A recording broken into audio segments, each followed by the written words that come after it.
আসসালামু আলাইকুম। আজ পহেলা মে ২০২৫ খ্রিস্টাব্দ, ১৮ বৈশাখ ১৪৩২ বঙ্গাব্দ, ২ জিলকদ ১৪৪৬ হিজরি, বৃহস্পতিবার। সংবাদ পাঠ করছি মোহাম্মদ সালমান। প্রথমেই শুনবেন সংবাদ শিরোনাম। শ্রমিকের ন্যায্য স্বীকৃতি ও সুরক্ষা নিশ্চিতে আমরা প্রতিশ্রুতিবদ্ধ, বললেন প্রধান উপদেষ্টা। বরগুনায় মহান মে দিবস পালিত। জ্বালানি তেলের দাম কমেছে লিটারে ১ টাকা। শাশুড়িকে ছুরিকাঘাতে হত্যা, স্ত্রী হাসপাতালে।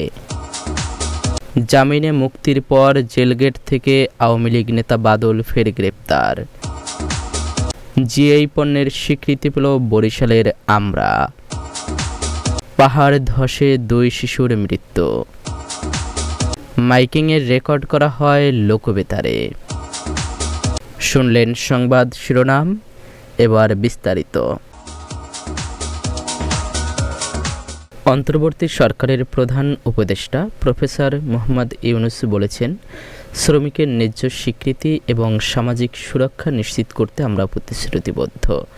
তিনি জানান, আন্তর্জাতিক শ্রম সংস্থার কনভেনশনে স্বাক্ষরকারী দেশ হিসাবে একটি রোডম্যাপ বাস্তবায়ন ও শ্রমমান আন্তর্জাতিক পর্যায়ে উন্নীতকরণে আমরা কাজ করছি, যার সঙ্গে ইউরোপীয় ইউনিয়নের একটি সমন্বিত জাতীয় পরিকল্পনাও রয়েছে। মহান মে দিবস ও জাতীয় পেশাগত স্বাস্থ্য ও সেফটি দিবস ২০২৫ উপলক্ষে বাংলাদেশ চীন মৈত্রী সম্মেলন কেন্দ্রে আয়োজিত অনুষ্ঠানে তিনি এসব কথা বলেন। বরগুনায় জেলা প্রশাসনের উদ্যোগে আন্তর্জাতিক শ্রম দিবস ২০২৫ উদযাপন উপলক্ষে বর্ণাঢ্য র্যালি ও আলোচনা সভার আয়োজন করা হয়। জেলার বিভিন্ন শ্রমিক ও পেশাজীবী সংগঠনের অংশগ্রহণে সকাল ১০টায় জেলা প্রশাসন চত্বর থেকে একটি র্যালি বের হয়ে শহরের প্রধান প্রধান সড়ক প্রদক্ষিণ করে। র্যালি শেষে জেলা প্রশাসকের সম্মেলন কক্ষে অনুষ্ঠিত হয় আলোচনা সভা। এতে সভাপতিত্ব করেন বরগুনার জেলা প্রশাসক মোহাম্মদ শফিউল আলম। সভায় বক্তব্য রাখেন জেলা পুলিশ সুপার, শ্রমিক নেতা, পেশাজীবী সংগঠনের প্রতিনিধিবৃন্দ সহ বিশিষ্ট ব্যক্তিবর্গ। আলোচনায় বক্তারা শ্রমিকদের অধিকার, মর্যাদা ও নিরাপদ কর্মপরিবেশ নিশ্চিত করার উপর গুরুত্ব আরোপ করেন। তারা বলেন, শ্রমিকের ন্যায্য মজুরি, চিকিৎসা সুবিধা ও নিরাপদ কর্মপরিবেশ নিশ্চিত না করা পর্যন্ত প্রকৃত অর্থে শ্রম দিবসের চেতনা বাস্তবায়িত হবে না। অনুষ্ঠানে জেলা প্রশাসনের কর্মকর্তাবৃন্দ, বিভিন্ন শ্রমিক সংগঠনের নেতাকর্মী, সাংবাদিক এবং সাধারণ জনগণ উপস্থিত ছিলেন। দেশের বাজারে এবারে কমেছে জ্বালানি তেলের দাম। মে মাসে প্রতি লিটার জ্বালানি তেলের দাম কমেছে ১ টাকা। বিদ্যুৎ, জ্বালানি ও খনিজ সম্পদ মন্ত্রণালয়ের জারি করা প্রজ্ঞাপনে বলা হয়, প্রতি লিটার ডিজেল ও কেরোসিনের দাম ১০৫ টাকা থেকে কমিয়ে ১০৪ টাকা করা হয়েছে। পেট্রোলের দাম প্রতি লিটার ১২২ টাকা থেকে কমিয়ে ১২১ টাকা এবং অকটেনের দাম ১২৬ টাকা থেকে কমিয়ে ১২৫ টাকা করা হয়েছে। নতুন দাম আজ থেকে কার্যকর করা হয়েছে। ময়মনসিংহের মুক্তাগাছায় পারিবারিক কলহের জেরে জামাইয়ের ছুরিকাঘাতে শাশুড়ি ফজিলা খাতুন নিহত হয়েছেন। একই সময় ছুরিকাঘাতে আহত হয়েছেন স্ত্রী রুমা আক্তার। বৃহস্পতিবার গভীর রাতে উপজেলার ১ নং দুল্লা ইউনিয়নের হরিরামপুর ব্যাপারী গ্রামে এ ঘটনা ঘটে। নিহত ফজিলা খাতুন স্থানীয় মৃত জালাল উদ্দিনের স্ত্রী। পুলিশ ও স্থানীয় সূত্রে জানা গেছে, অভিযুক্ত মোহাম্মদ মনির মিয়া একই গ্রামের সেলিম মিয়ার ছেলে। ঘটনার রাতে মনির মিয়ার সঙ্গে তার স্ত্রী রুমা আক্তারের কথা কাটাকাটি হয়। এক পর্যায়ে মনির ঘর ছেড়ে চলে যায়। পরে রাত আনুমানিক ২:৩০টার দিকে তিনি ফিরে এসে ৪ বছরের ছেলে রোহানকে নিয়ে যেতে চান। এতে স্ত্রী রুমার সঙ্গে তার ফের বাগবিতণ্ডা হয়। ঝগড়ার এক পর্যায়ে মনিরের হাতে থাকা ছুরি দিয়ে স্ত্রীকে আঘাত করতে গেলে শাশুড়ি ফজিলা খাতুন বাধা দেন। তখন মনির তার শাশুড়ি ফজিলা খাতুনের তলপেটে ছুরিকাঘাত করেন। একই সঙ্গে স্ত্রীকেও আঘাত করেন। এলাকাবাসী রক্তাক্ত অবস্থায় মা মেয়েকে উদ্ধার করে ময়মনসিংহ মেডিকেল কলেজ হাসপাতালে নিয়ে গেলে কর্তব্যরত চিকিৎসক ফজিলা খাতুনকে মৃত ঘোষণা করেন। গুরুতর আহত রুমা আক্তার হাসপাতালে চিকিৎসাধীন রয়েছেন। মুক্তাগাছা থানার ভারপ্রাপ্ত কর্মকর্তা মোহাম্মদ কামাল হোসেন ঘটনার সত্যতা নিশ্চিত করে বলেন, খবর পাওয়ার পরে ঘটনাস্থলে গিয়ে জামাতা মোহাম্মদ মনির মিয়াকে পাওয়া যায়নি, সে পালিয়ে গেছে। এ বিষয়ে আইনগত ব্যবস্থা গ্রহণের প্রস্তুতি নেওয়া হয়েছে। বরগুনার আমতলী উপজেলা আওয়ামী লীগের যুগ্ম সাধারণ সম্পাদক ও চাওড়া ইউনিয়ন পরিষদের চেয়ারম্যান আখতারুজ্জামান বাদল খানকে জামিনে মুক্তির পরপরই কারাগারের সামনে থেকে পুনরায় গ্রেপ্তার করেছে পুলিশ।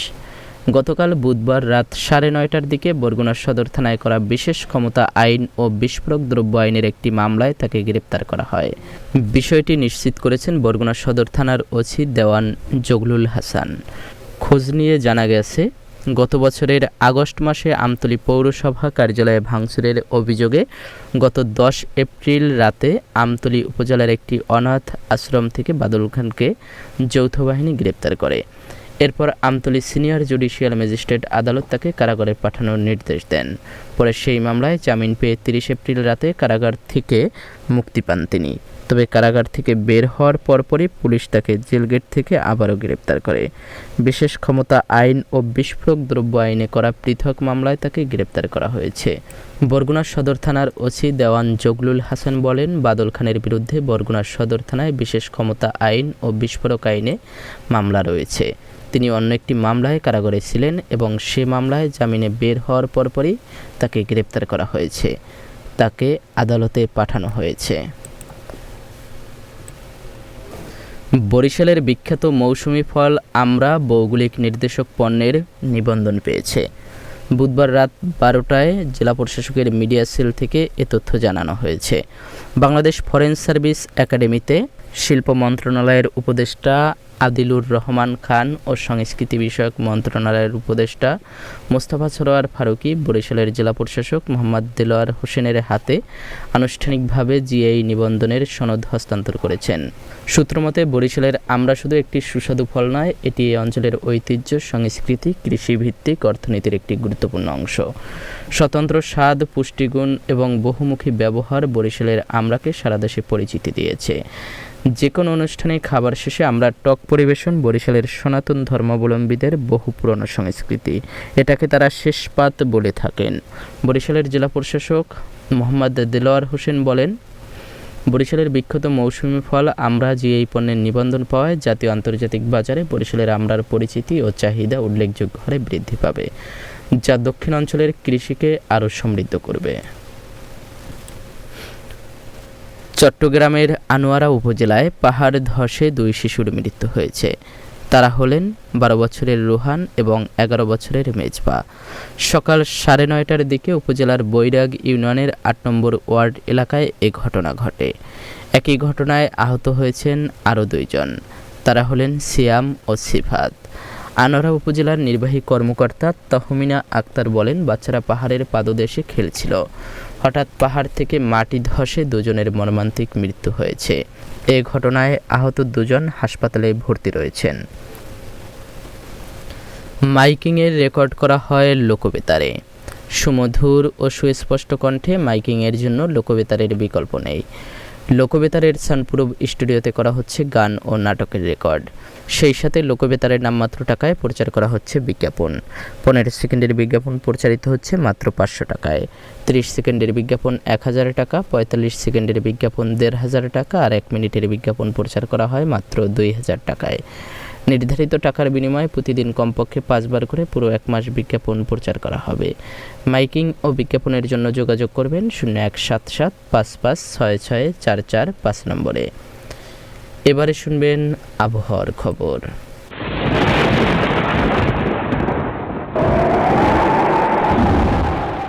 পশ্চিমা লঘুচাপের বর্ধিত অংশ পশ্চিমবঙ্গ এবং তার আশপাশের এলাকায় অবস্থান করছে। মৌসুমের স্বাভাবিক লঘুচাপ দক্ষিণ বঙ্গোপসাগরে অবস্থান করছে। সারা দেশে দিন ও রাতের তাপমাত্রা একরকমই থাকতে পারে। রংপুর, রাজশাহী, ঢাকা, ময়মনসিংহ, খুলনা, বরিশাল, চট্টগ্রাম ও সিলেট বিভাগের অনেক জায়গায় অস্থায়ীভাবে দমকা হাওয়াসহ বৃষ্টি বা বজ্রসহ বৃষ্টি হতে পারে। সারা দেশে দিন ও রাতের তাপমাত্রা সামান্য বাড়তে পারে। আজ দেশের সর্বোচ্চ তাপমাত্রা ছিল বাঘাবাড়িতে 35 ডিগ্রি সেলসিয়াস এবং সর্বনিম্ন তাপমাত্রা ছিল চুয়াডাঙ্গায় 20.5 ডিগ্রি সেলসিয়াস। বরগুনার সর্বোচ্চ তাপমাত্রা 31.5 ডিগ্রি সেলসিয়াস, সর্বনিম্ন 22.8 ডিগ্রি সেলসিয়াস। আগামীকাল সূর্যোদয় হবে ভোর 5টা 25 মিনিটে। সংবাদ শেষ করার আগে শিরোনামগুলো আবার পড়ছি। শ্রমিকের ন্যায্য স্বীকৃতি ও সুরক্ষা নিশ্চিতে আমরা প্রতিশ্রুতিবদ্ধ, বললেন প্রধান উপদেষ্টা। বরগুনায় মহান মে দিবস পালিত। জ্বালানি তেলের দাম কমেছে লিটারে 1 টাকা। শাশুড়িকে ছুরিকাঘাতে হত্যা, স্ত্রী হাসপাতালে। জামিনে মুক্তির পর জেলগেট থেকে আওয়ামী লীগ নেতা বাদল ফের গ্রেপ্তার। জিআই পণ্যের স্বীকৃতি পেল বরিশালের আমরা। পাহাড় ধসে 2 শিশুর মৃত্যু। মাইকিংয়ের রেকর্ড করা হয় লোকবেতারে। সংবাদ শেষ করার আগে জানিয়ে দিচ্ছি লোকবেতারের সংবাদ জানানোর মোবাইল নম্বর। আপনার এলাকার গুরুত্বপূর্ণ সংবাদ জানাতে ফোন করুন 017755664445 নম্বরে। আর লোকবেতারের সাথে যুক্ত হয়ে গান শুনতে চাইলে SMS করুন 01782973478 নম্বরে। মোবাইল করবেন 01959438545 নম্বরে। বিশ্বের সব জায়গা থেকেই শুনতে পারবেন লোকবেতার। lokobetar.fm.org ওয়েবসাইটের মাধ্যমে শুনুন সরাসরি অনুষ্ঠান। সংবাদ পাঠ এখানেই শেষ করছি।